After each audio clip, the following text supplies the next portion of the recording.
I'm Juno Mars with the Chattanooga Fire Cabaret, and you're watching Bump in the Night TV.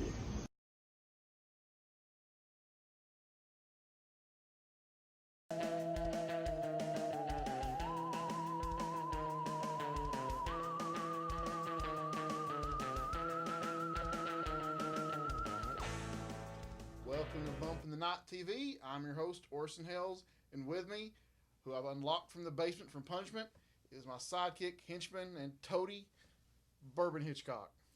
Whee! All right. What's the topic for tonight, Bourbon?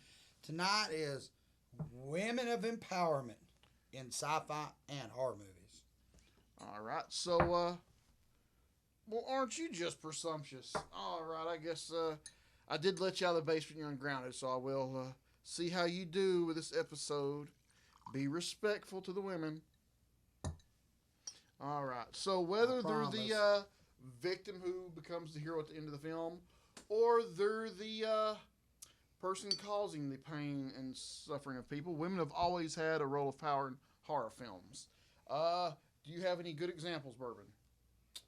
I'm going to start off with one that's going to be hard to beat. Jamie Lee Curtis, Halloween.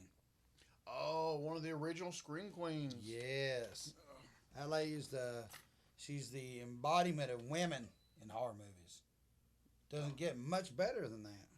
I don't know. I kind of feel like she's the cliche nice girl, virginal girl who survives to the very end because she follows the pattern of male domination of being mousy and kept in the kitchen and barefoot.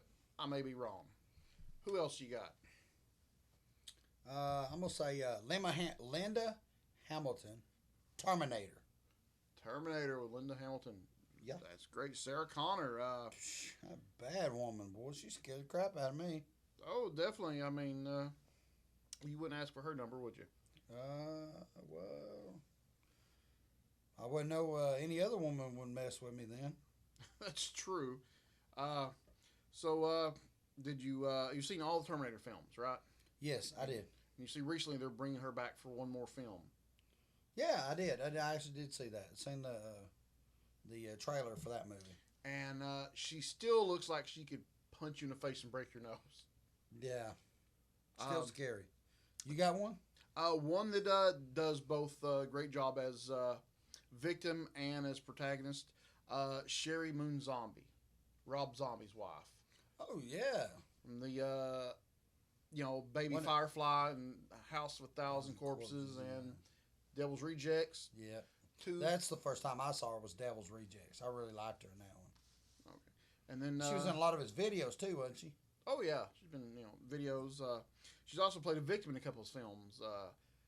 Lords of Salem, and then you have 31, where she starts out almost helpless, and at the end she's the spoilers here, lone survivor of the film.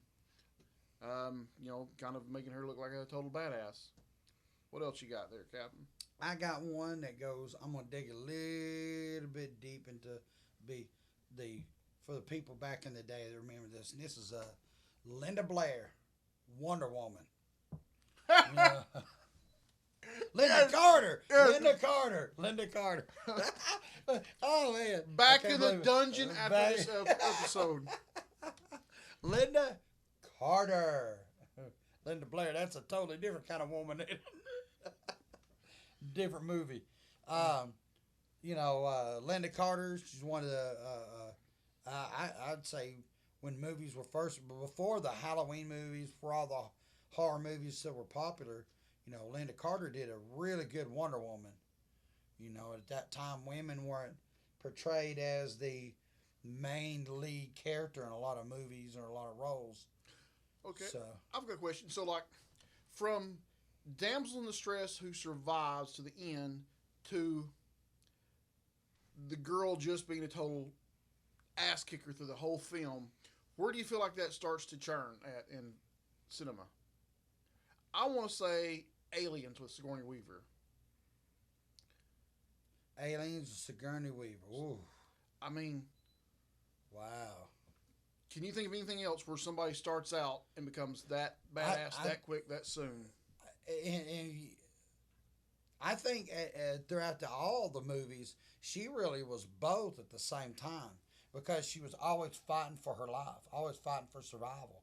So even though she wanted it dead and she was badass enough to come and be the only one to face the alien, yet she still wanted to survive. She was always fearful. I don't know. Because she was always running, but... I mean, she looked braver than the Marines and Aliens. Yeah.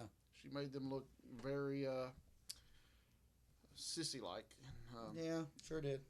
So, female villains. You got any favorites of those? Uma Thurman, Kill Bill. I really wouldn't consider her the villain. I mean, she's not... I mean, yeah, you're right. She's not quite the nice person or the hero. She's an assassin getting revenge. I mean, you're rooting for her, but she's not really the hero or the villain. From the moment that Kill Bill's brother buried her and tried to kill her, to her digging her way out of there, from there to the rest of the movie, she was a villain, brother. All right, I got to do this to you. I got to do this to you. What is Bill's brother's name? Oh, man, you had to ask me. If you know it at home, comment in the YouTube section. Yes, comment. Put it in the comments. We'll make Bourbon send you something. I'd have to say my favorite scene out of both of the movies is when that woman had put the snake in the mobile home, and his brother was digging through the money, and the snake came out there and bit him in the face. That was good. Bit him like 3 times, and then she was explaining the black mamba snake. Gotcha. And then she went, poked her eye out. So, do you have a favorite female lead in films, horror films in general? Like, is there anybody that keeps recurring? You're like, I really dig her work. For me, Karen Black. Karen Black, yeah. I mean, she did a lot of stuff in the 80s, and then Rob Zombie brought her back for, as Mother Firefly and House of 1,000 Corpses and Devil's Rejects. Heather Langenkamp. Who's that? That's the girl in Nightmare on Elm Street series. Of course. Oh, okay, yeah. Of course. The one that ran from Freddy and then turned around and got pissed off and was determined to kill Freddy Krueger. So she went from a victim to fighting back. All right. So the reason we're talking about women in power is we sent Bourbon out to roller derby, the Chattanooga roller derby girls, and let's take the footage you got from that. Sure. 3, 2, 1. Hello, everybody. This is Bourbon Hitchcok one more time, and I'm here with Luna. See, I've been getting the brains, and then I've been getting the brawn. Now I want to get the rule maker, one that enforces all the rules. Now, I understand you've not been doing the refereeing for a long time. So does that mean that I can give you a couple of dollars and you would break rules for me? Probably wouldn't get to ref very often if I did that. Okay, let's get back into frame of it. All right, now Luna, how long have you been with the Chattanooga Roller Girls? This is my second season skating with them.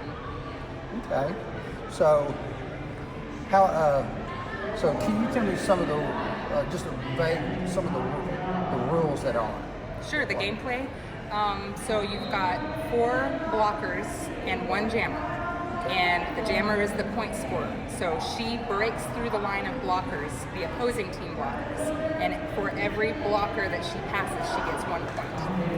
Okay. So the rules are, you can knock each other out of the way, but it has to be with legal hitting zones. So like I can't punch you in the face. Chop block. Right, I can't undercut you, knock your legs out from under you, or, punch you in the face, or like, so if you do make contact illegally, you'll get a penalty and be sent to the penalty box. So if you have like a pin or something like, flagrant, you go.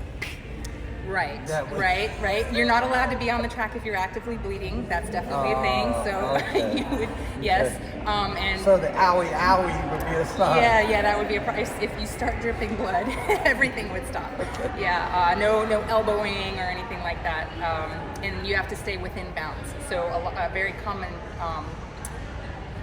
penalty is a track cut, where the skater has skated out of bounds and instead of recycling back behind the person that hit her out, she comes in front, and that's a track cut, and then she'll go to the penalty box for that. Penalty box. My derby name is Hermione Danger, and I have been skating on the adult team for a year now, and before that I skated on the junior team for almost a year. Junior team. That's good. So as a junior team, how do they do that?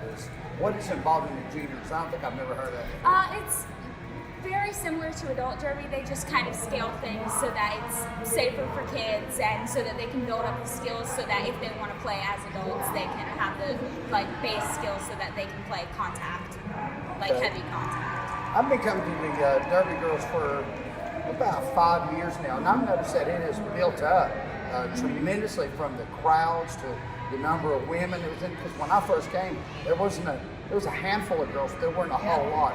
How many girls have you seen come and go? We haven't had too many people leave. Currently, we have a few people on leave for family matters and stuff like that.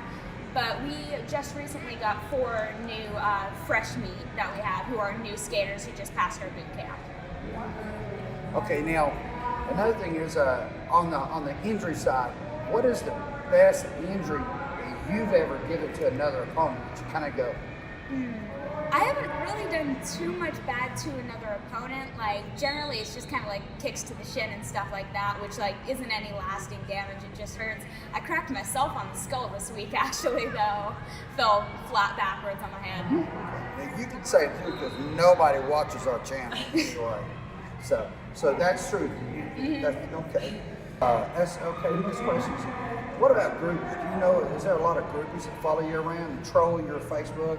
There's definitely no one that trolls my Facebook. There are definitely people who are big fans. I've met some very nice people who met me through Derby. I have a good friend who I met. She saw me at a game and just thought I was cool, and we've been hanging out since then. And actually, I was one of those people who I went to a game and just fell in love with the sport and started going to games. And then I joined the junior team after they formed, and then moved through that. Okay, so what do you get the most out of doing roller? There's so many things that women do these days. What is it about roller derby that you get into? For me, it gets the aggression out. I knew there was one girl that had the elbow. Pretty much the same. We met as stay-at-home moms, and that can be a very frustrating lifestyle. So yes, we joined, and now we get to be aggressive, and it's kind of fun hitting and as well as being hit. So this is the answer to doing it without being charged for domestic violence. Yes. Lesson. Note to self. We are both still in custody of our children, and Because of Derby. So when you go home, you catch yourself putting on the skates and pushing your husbands around too doing this? They don't like that. no. They run? They don't. They No. don't like. When you randomly go up and just derby bump, they don't like it. Oh, you I get 'em like when you're it. asleep, right? No, we like our husbands. So, yeah. Do the husbands come and bring the children and watch the show? First, yes to the first part, no to the second. Because our children are little, so they just run around the whole time. They don't actually get to watch. Oh, I see. And welcome back from Bourbon's field trip to the Chattanooga Roller Derby Girls. Let's see here. What did you learn while you were there? I learned that I cannot skate or the flip. And these women, You probably did flip.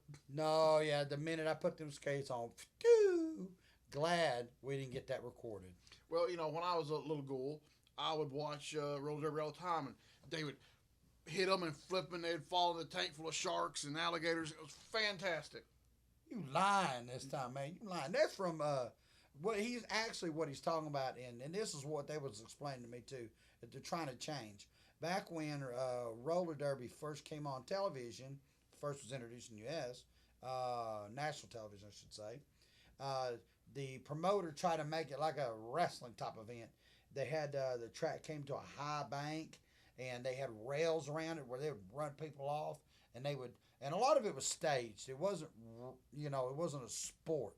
It was staged. They would have fake teams come in. All you had to do is know how to skate, and they would have their team railroad you. And one particular time, they had a tank along the side of the track on the flat side, on the straightaways. They had a tank, and they had a shark in there. And this one girl, this one girl did not like somebody on the opposing team, and she forearmed this girl over the rail into the shark tank. It got censored from television. The TV station said that's it. Didn't say anything about sharks. And they pulled it from national television. All right, so you got to see all that stuff there. So you got to see all that. They were doing that there. And they were doing that then. No, they weren't doing that there. Well, what are they doing now? So what they're doing now is they made it a flat track, so it's on, so they can now do it anywhere in the U.S. and gymnasiums, anywhere where there's a nice, even, soft, flat concrete. They got a lot of rules imposed in there, so you got penalties, which I believe we got some footage from that. So we've got that, and it is an actual sport now, and they're trying to push it as that. So the ladies are trying to make it a legitimate and Yes. spread the knowledge that this is a legit sport now. It's not theatrics. Yes. I do have something I do want to, I'm going to have to protest. There was no guys there. Well, No guys skating. They are called the Chattanooga Roller Girls. Yeah, but we need our own league. Well, you can form it. I think Bourbon's What we need to Bashers. do, and I even told them this is what we need to do. Me and you are going to form our own league, and we're going to do nothing but seniors. And we're going to give them spiked helmets and stun guns. Oh, what about razor blades on the Yes. on the boots? Yeah, like fighting chickens. Yeah, so they can Put cut the razor walker blades. that they're using to. Yeah, skate so they with. just go like that and cut 'em. Do you know an insurance company that'll take care of that? Where's my phone? I got some numbers. I think we can get some insurance on that. All right. Well, if you get a chance to come to Chattanooga, Tennessee, check out the Chattanooga Roller Derby Girls. Bourbon swears by 'em. They're fantastic, tough girls. And I want to thank you. You did a really good job this time. But, you are still technically a guest, and we always kill the guest. No. So, You're not.